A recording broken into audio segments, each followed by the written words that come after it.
Have you ever wondered how much time you have left in this world?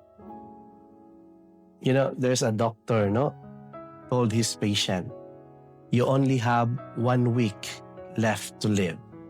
So the man panicked and said, but doctor, I cannot pay you if I will have only 1 week to live.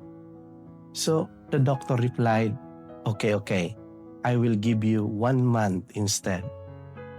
It's funny, right? But it reminds us of something serious, no? That life is short. We never know when our time will come. And that is what All Souls Day teaches us, no? So the world tells us, okay, enjoy your life while you can. Earn more, travel more, eat, drink, and be merry. But as a Christian, no, we see life differently. We believe life is a gift from God. Every day, every hour, every second. And because it is a gift, we use it well, not wasting it on hatred, gossip, or pride, but filling it with love, forgiveness, and service. So remember this, the length of your life does not matter. It is how you live it that counts.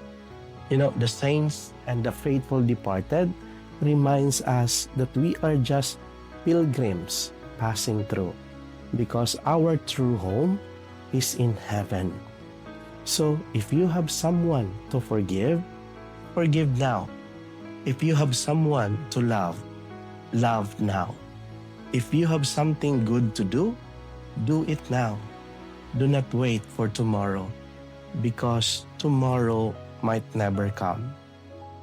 So as we pray for the souls of our loved ones today, let us also live in a way that prepares us to meet God with a heart full of peace and souls ready for eternity.